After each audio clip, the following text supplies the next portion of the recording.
하나님의 말씀 요한복음 7장 37절부터 44절까지 교독하겠습니다. 제가 요한복음 7장 37절 읽겠습니다. 명절 끝날 곧 큰 날에 예수께서 서서 외쳐 이르시되 누구든지 목마르거든 내게로 와서 마시라.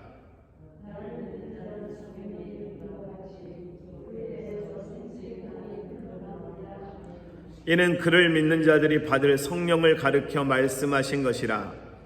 예수께서 아직 영광을 받지 않으셨으므로 성령이 아직 그들에게 계시지 아니하시더라.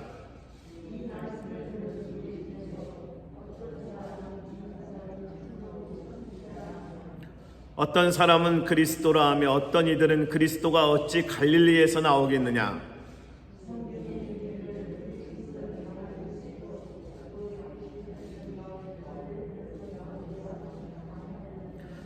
예수로 말미암아 무리 중에서 쟁론이 되니 그 중에는 그를 잡고자 하는 자들도 있으나 손을 대는 자가 없었더라. 아멘.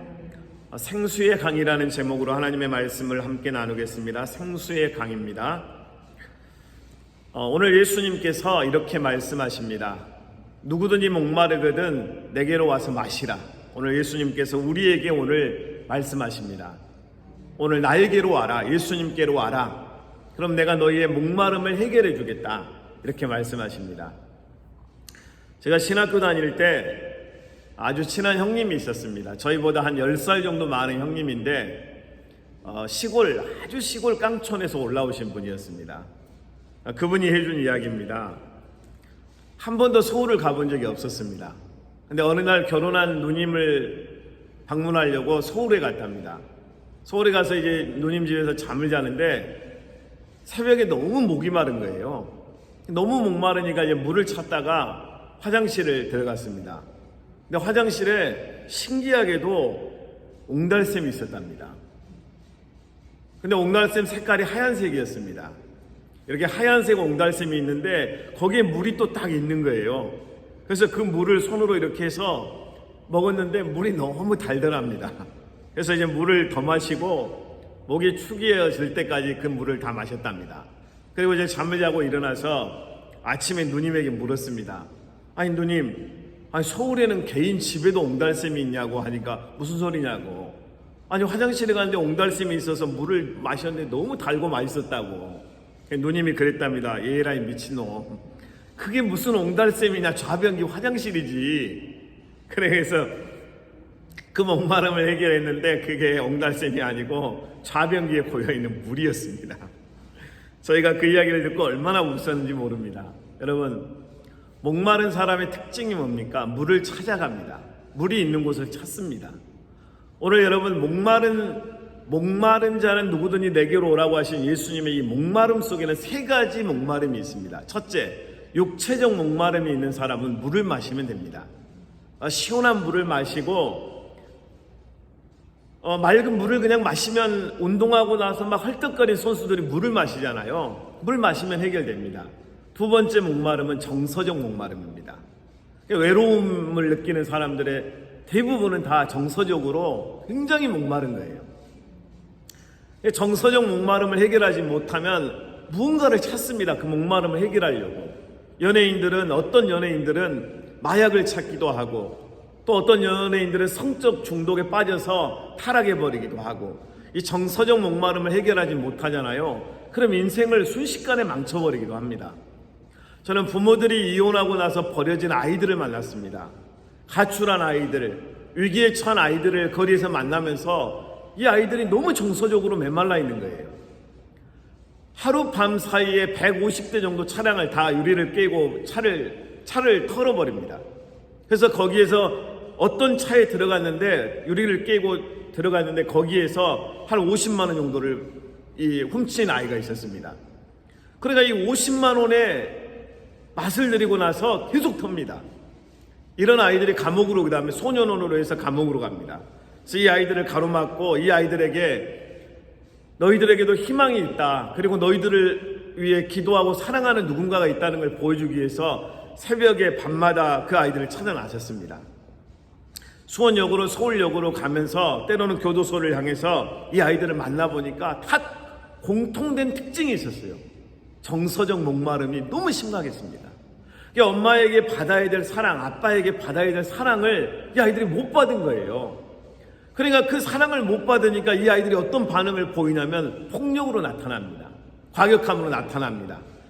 세상을 파괴합니다. 정상적인 아이들을 폭행하기 시작합니다. 어떤 아이들은 성폭행을 하기도 합니다.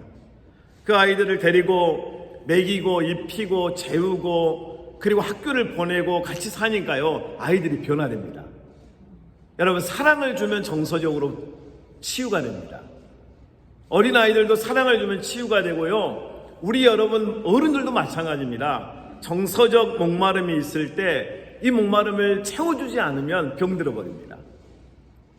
우울증에 걸려서 쓰러지기도 하고요, 눈물을 흘리면서 헤어나지 못하기도 합니다. 연예인들은 그 정서적인 목마름을 해결할 수 없어서 어느 날 사고를 치고 한순간에 나락으로 빠져드는데, 어떤 연예인들은 이렇게 말합니다. 연예 대상을 타면서 하나님 감사하다고, 여기까지 오게 하신 분은 하나님이시라고 하면서 그들 가슴 속에 하나님과 동행하고 있는 표현들과 모습들이 나타납니다. 그 연예인들은 대단한 슈퍼스타는 아니어도 오래갑니다. 그리고 많은 대중들에게 신뢰받기도 합니다.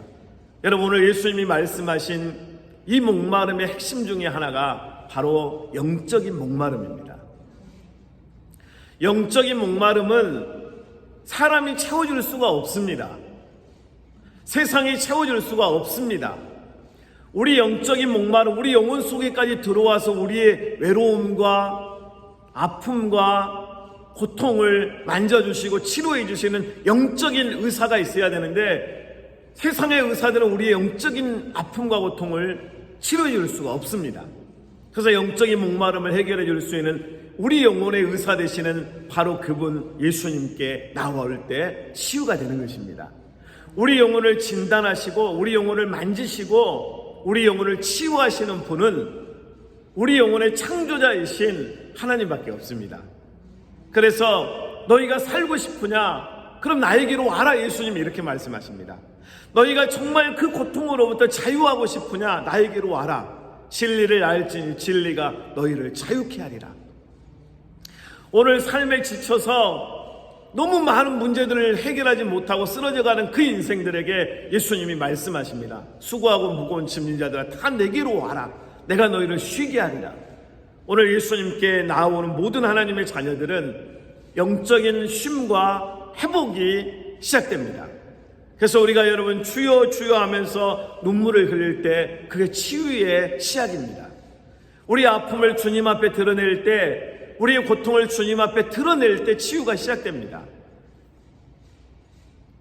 사자가 여러분 이 손에 발에 상처를 입고 어떻게 하는가, 그 동물의 왕국에서 좀 본 기억이 있습니다. 이 발에 난 상처를 햇빛에 이렇게 노출시킵니다. 그러면서 이 상처가 치료되는 거예요. 오늘 생명의 빛 되신 예수님께 우리의 상처를 드러내고 우리의 상처를 고백하고 우리의 고통을 낱낱이 다 오픈하면서 주님의 만져주심을 기도하는 오늘 우리 모두가 될 수 있기를 축원합니다.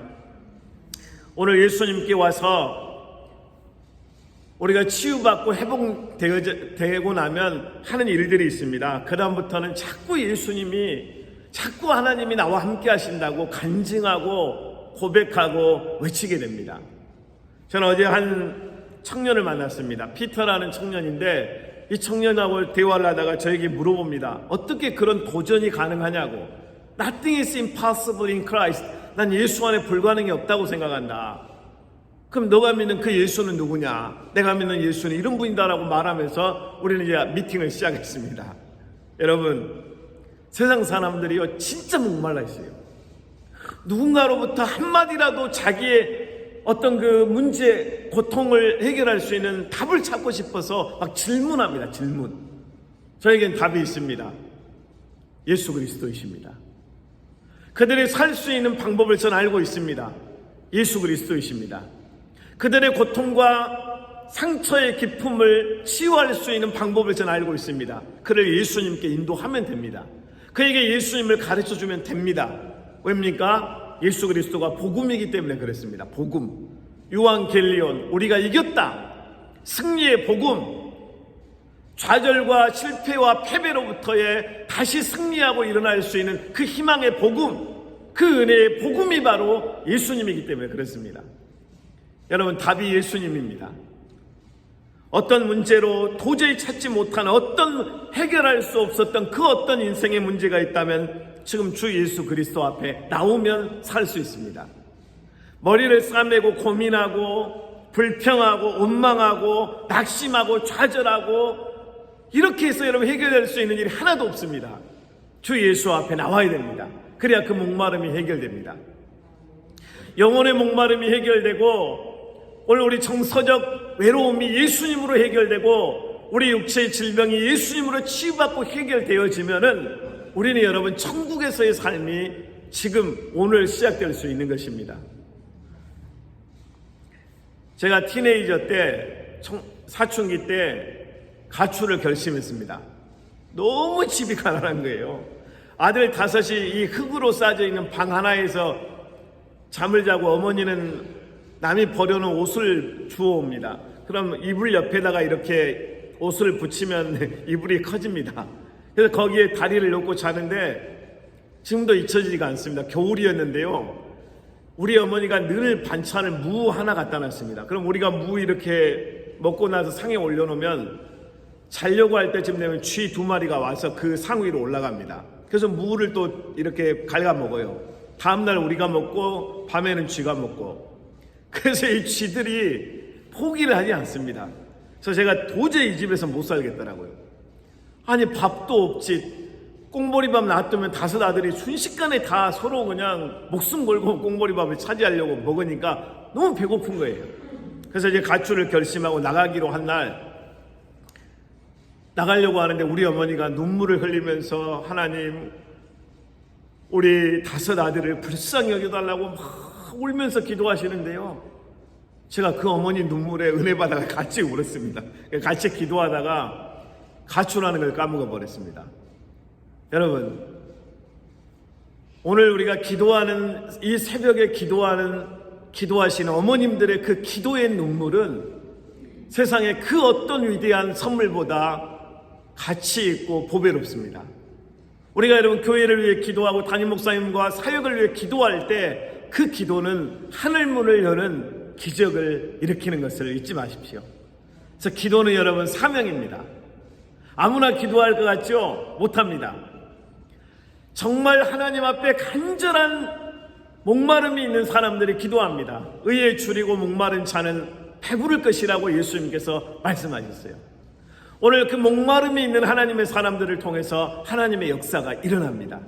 오늘 우리가 예수 그리스도의 은혜를 목말라 하고 하나님의 말씀을 목말라 하고 하나님이 주시는 놀라운 이 축복들을 목말라 하면서 기도하는 우리 모두가 될 수 있기를 바랍니다. 오늘 예수님께서 38절에 나를 믿는 자는 성경의 이름과 같이 그 배에서 생수의 강이 흘러나오리라 하시니 이렇게 말씀합니다. 여러분, 성경에서 이런 단어 들어보셨죠? 엔게디, 다윗이 사울을 피해서 도망가서 숨었던 그 동굴이 있었던 곳이 엔게디라고 합니다. 엔게디에 있는 동굴입니다. 이 성경에서 N자가 들어가잖아요. 엔게디 그러잖아요. 그럼 그 N자가 오아시스가 있는 물이 있는 곳을 N으로 표현합니다. 그래서 엔게디.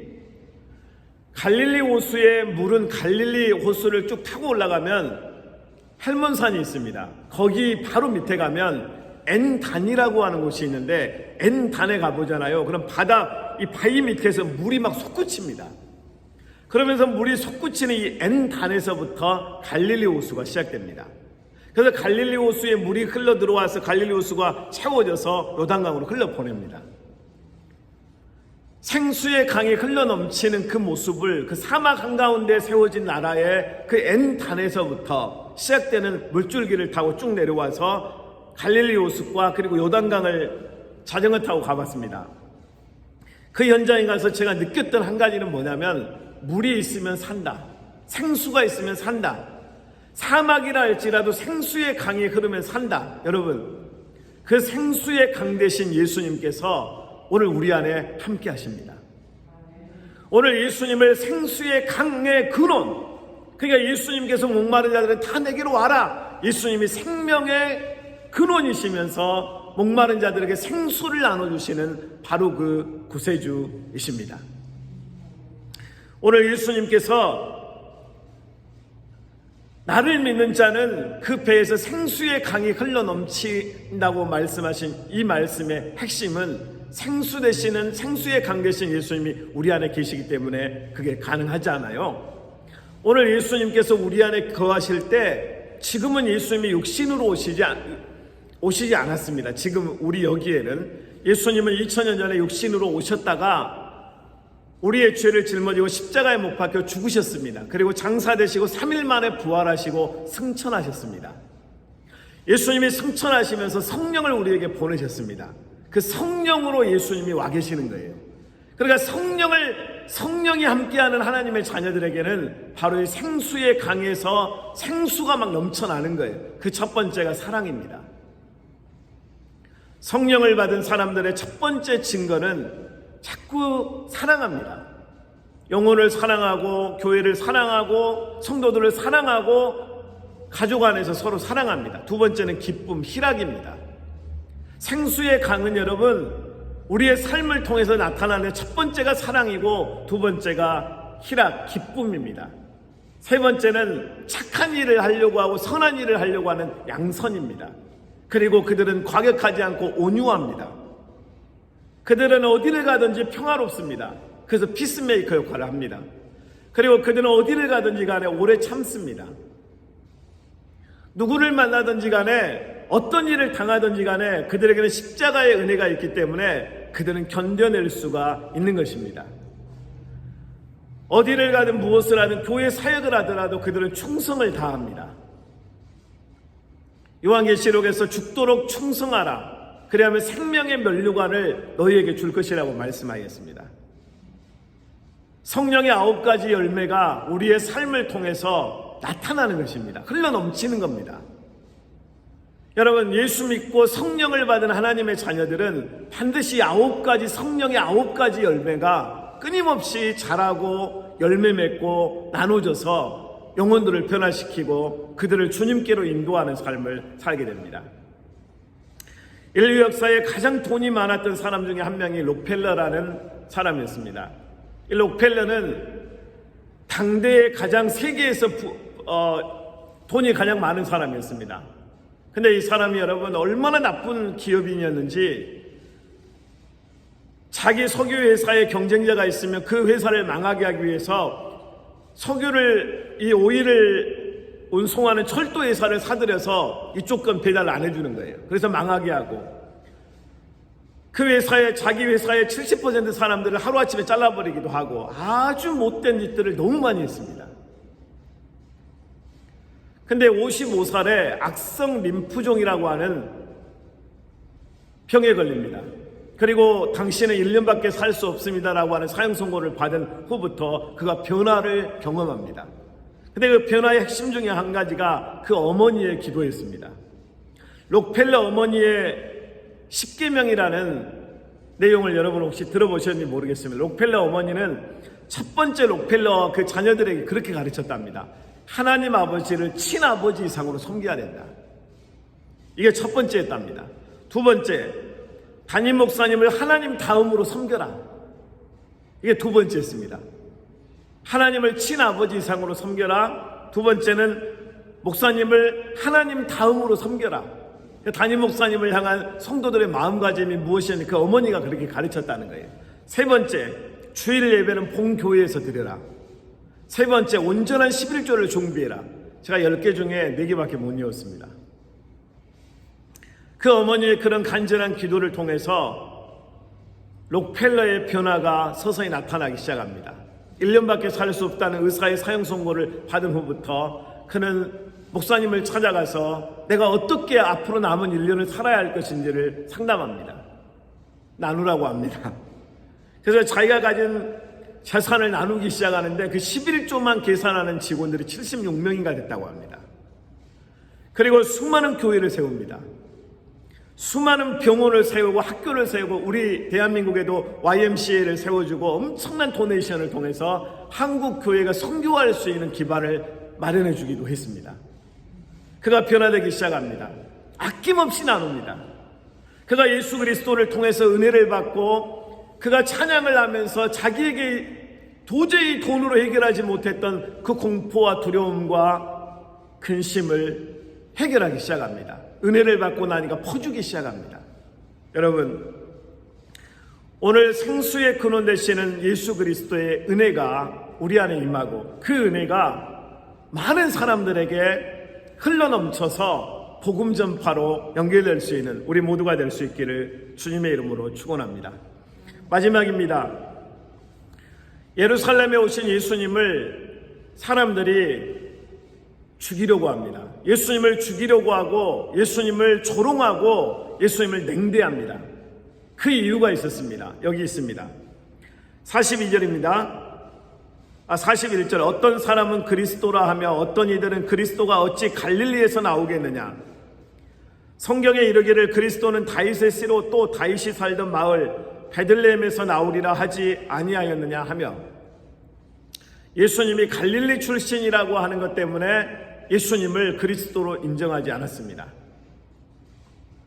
갈릴리는요, 지금 가도 촌입니다. 갈릴리의 호수가 27km 정도 되는 이 호수인데요, 여기에 작은 도시 티베리아 딱 하나 있고 그 외에는 한 바퀴를 돌아봐도, 자전거를 타고 8시간 반 정도 걸려서 돌아봐도요, 가게가 보이지 않습니다. 지금도 촌입니다. 깡촌. 그러니까 한국으로 말하면 강원도 정도. 그러니까 아무것도 내세울 게 하나도 없는 것이에요. 그 갈릴리 출신 예수님 인정할 수 없다는 거예요. 그러면서 그들이 또 성경은 들었습니다. 그리스도는 베들레헴에서 태어나야 한다. 그들은 예수님께서 베들레헴에서 태어나신 것을 알지 못했습니다. 여러분, 베들레헴에서 예수님이 태어나시는 그때 로마의 황제가 가이사 아구스도였습니다. 이 가이사 아구스도가 등장하는 배경이 너무 드라마틱합니다. 이 사람이 천하의 모든 로마의 속국들은 다 호족정리 다시 해라 해서 이 만삭이 되었던 마리아와 요셉이 고향인 나사렛에서 요셉의 고향 호적 정리를 하기 위해서 베들레헴까지 이동을 합니다. 근데 이 가이사 아구스토가 등장하기 바로 전에 무슨 일이 있었냐면, 로마의 신이라고 했던 카이사르가 갑자기 23명의 암살단, 브루투스라고 하는 암살 대장과 암살 단원들에게 갑자기 포로 로마노에서 습격을 당해서 한순간에 죽어버립니다. 그리고 거기에 후계자로 양자로 삼았던 옥타비아누스라고 하는 18살 먹은 청년 이름이 있는 거예요. 18살 먹은 애가 갑자기 등장합니다. 이 사람이 바로 가이사 아구스토입니다. 이 사람이 가이사 아구스토가 황제가 되는 과정도 드라마틱합니다. 그때 당시 2인자가 안토니우스였는데 안토니우스가 힘이 수만 배 더 셌습니다. 그런데 여러분, 신기하게도 옥타비아누스가 황제가 되면서 그 이름이 가이사 아구스토입니다. 그 가이사 아구스토가 천하의 로마의 속국에 속한 모든 이 시민들은 다 호족정리를 다시 해라 하면서 이동을 시작하는 거예요. 그래서 베들레헴에서 태어나게 되십니다. 역사의 주관자는 로마의 황제가 아니었습니다. 하나님이었습니다. 역사의 중심은 로마의 황제가 아니었습니다. 예수님이었습니다. 예수 그리스도를 여러분, 우리 모든 인생의 중심으로 삼고 우리 삶의 중심으로 삼아가는 그 인생은 하나님의 여러분 놀라운 역사와 기적이 나타나는 바로 그 현장입니다. 오늘도 여러분 예수님을 붙들고 예수님 중심으로, 그리고 예수 안에서 승리하는 하루가 될 수 있기를 주님으로 축복합니다. 다 함께 기도하겠습니다. 오늘 우리 기도하면서 생수의 강이 되신 예수님, 오늘 우리 안에서 성령의 9가지 열매가 매일매일 솟아나게 하시고 우리를 통해서 예수 그리스도의 십자가 복음이 증거되게 해달라고, 그리고 오늘도 기도원에 계시는 담임 목사님 영육간의 강건함을 달라고 기도하시고 교회와 또 사역을 위해서 다 함께 기도하겠습니다. 살아계신 하나님 은혜를 감사합니다. 우리는 때로는 외롭고 때로는 아프고 때로는 상처와 고통과 아픔 때문에 어찌할 줄 몰라 괴로워하며 쓰러지기도 합니다. 하나님, 우리가 우리의 문제를 스스로 해결할 수 없습니다. 영혼의 갈급함이 있습니다. 하나님, 우리가 영혼의 주여 소망이 있습니다. 우리가 오늘 주여 간절한 마음으로 사슴이 목마른 사슴 시냇물을 찾아 갈급함 같이 우리가 하나님을 향해 나아옵니다. 주여 은혜를 베풀어 주시옵소서. 우리 영혼을 만져 주시옵소서. 우리를 성령으로 주여 만져 주시옵소서. 오늘 우리 안에 주여 생수의 강이 흘러넘치게 하시고 사랑과 희락과 화평과 자비와 양성과 온유와 충성과 오래 참음이 우리 안에서 끊임없이 샘솟듯 솟아날 수 있도록 하나님 역사하여 주시옵소서. 하나님, 사랑하는 교회와 담임 목사님의 사역을 위해 기도합니다. 늘 기도하시는 그 기도의 은혜를 도와시고 영육간의 강건함을 주시고 하나님 아버지 붙들어 주시며 사역의 현장에서 움직이시는 모든 발걸음마다 하나님의 통행하심과 인도하심과 역사가 있게 하여 주옵소서. 할렐루야.